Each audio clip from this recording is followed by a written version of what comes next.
कुरुवंश का उत्पत्ति कैसे हुआ था, इस कहानी के माध्यम से आज हम लोग समझेंगे।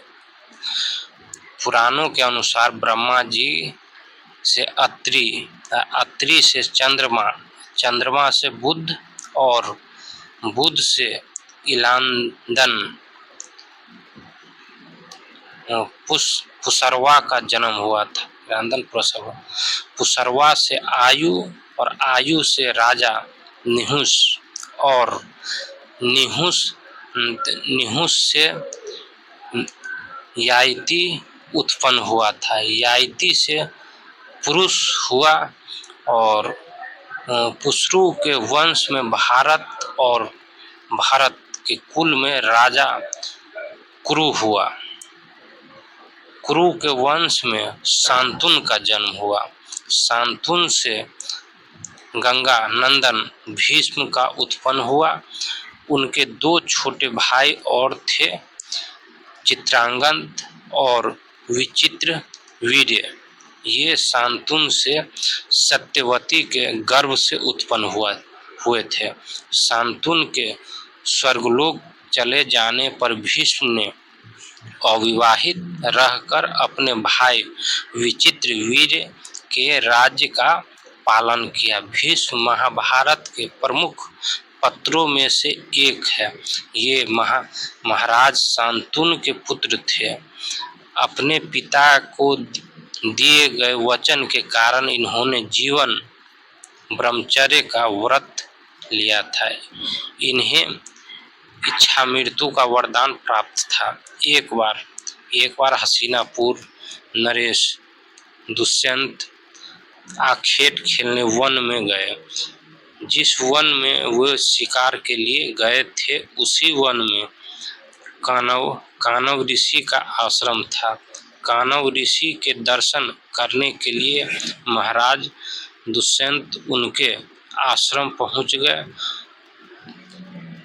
पुकार लगाने पर एक लावण्यमयी कन्या ने आश्रम से निकलकर कहा, हे राजन, महर्षि तो तीर्थ यात्रा पर गए हैं, किंतु आपका इस आश्रम में स्वागत है। उस कन्या को देखकर महाराज दुष्यंत ने पूछा, बालिके, आप कौन हैं?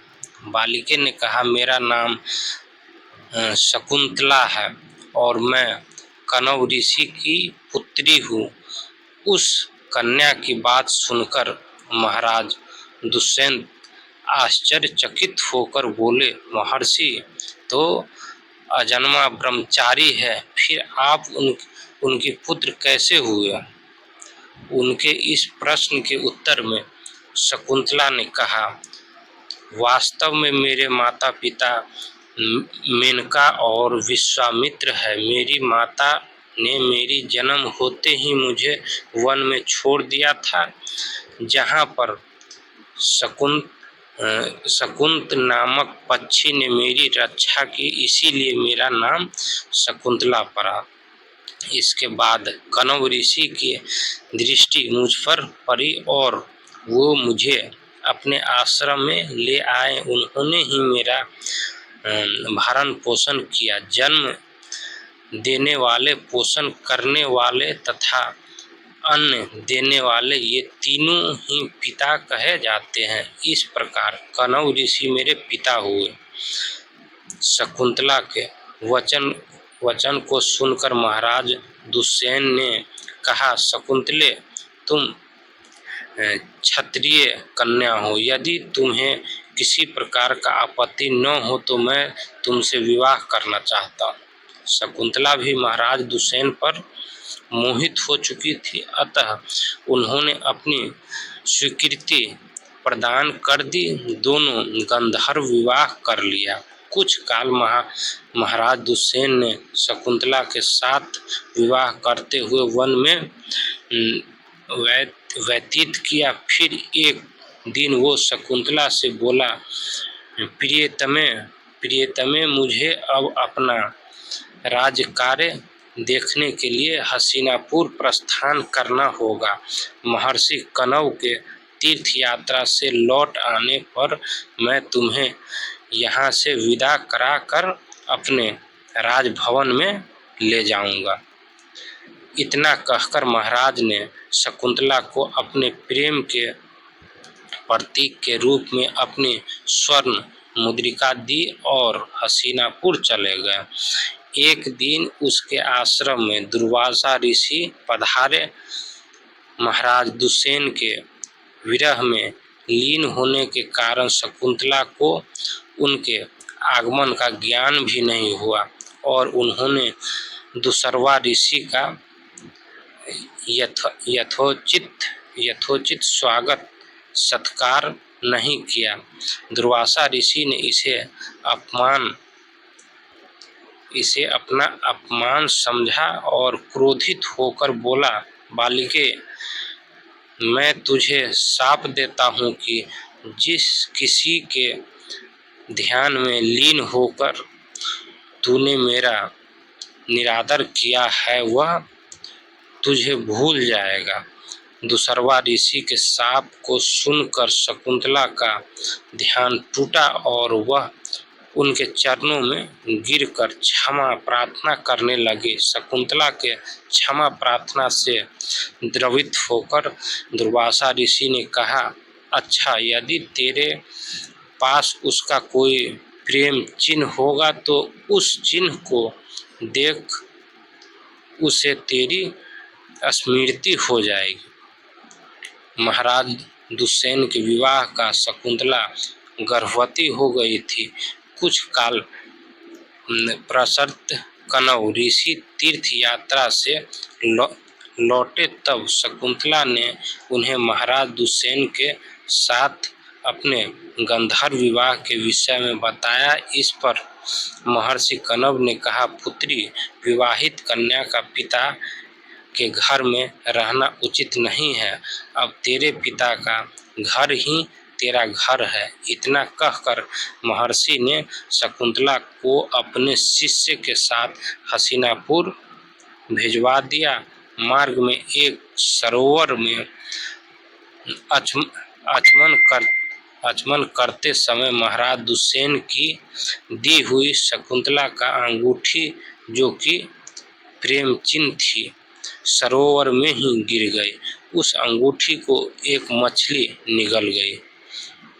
महाराज दुष्यंत के पास पहुंचकर कण्व ऋषि के शिष्य ने शकुंतला को उनके सामने खड़ी करके कहा, महाराज, शकुंतला आपकी पत्नी है, आप इसे स्वीकार करें। महाराज को दुर्वासा ऋषि के शाप के कारण शकुंतला को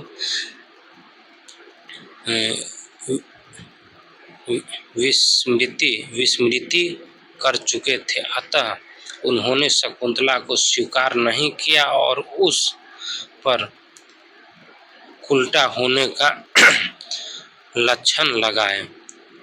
शकुंतला का अपमान होते ही आकाश में जोरों की बिजली कड़क उठी और सबके सामने उसकी माता मेनका उसे उठा ले गई। जिस मछली ने शकुंतला के अंगूठी को निगला था, एक दिन वह एक मछुआरे के जाल में आ फंसी। जब मछुआरे ने उसे काटा तो उसके पेट में अंगूठी निकली। मछुआरे ने उस अंगूठी को महाराज दुष्यंत के पास भेंट के द्वारा में भेज दिया। अंगूठी को देखते ही महाराज को शकुंतला का स्मरण हो गया और वो अपने कृत्य पर पश्चाताप करने लगे। महाराज ने शकुंतला को बहुत ढूंढवाया किंतु उसका पता नहीं चला। कुछ दिन के बाद देवराज इंद्र के निमंत्रण पाकर देवासुर संग्राम में उनकी सहायता करने के लिए महाराज दुष्यंत इंद्र की नगरी अमरावती गए। संग्राम में विजय प्राप्त करने के पश्चात जब वो आकाश मार्ग से हस्तिनापुर लौट रहे थे तो मार्ग में उन्हें कश्यप ऋषि का आश्रम दृष्टिगत हुए।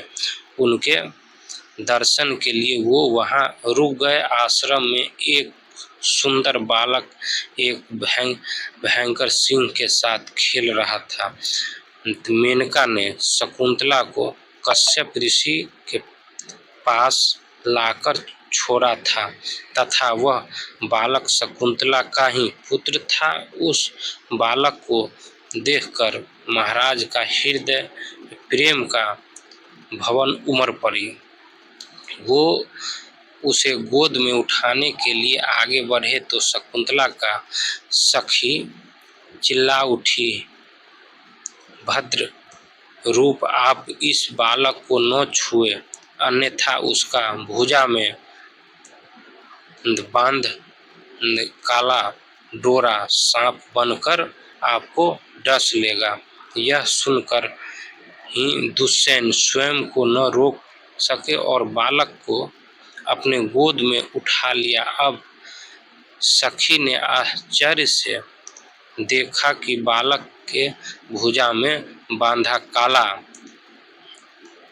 गंडा पृथ्वी की पर गिर गया। सखी को ज्ञात था कि बालक को जब कभी भी उसका पिता अपने गोद में लेगा वह काला डोरा पृथ्वी पर गिर जाएगा। सखी ने प्रसन्न होकर स्मृति वृत्तांत शकुंतला को सुनाया।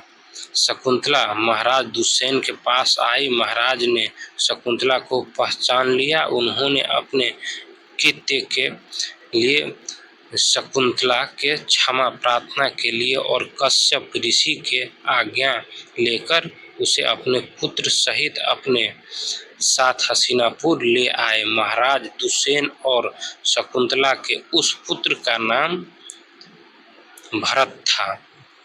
बाद में वह भरत महान प्रतापी सम्राट बने और उन्हीं के नाम पर हमारे देश का नाम भारतवर्ष हुआ।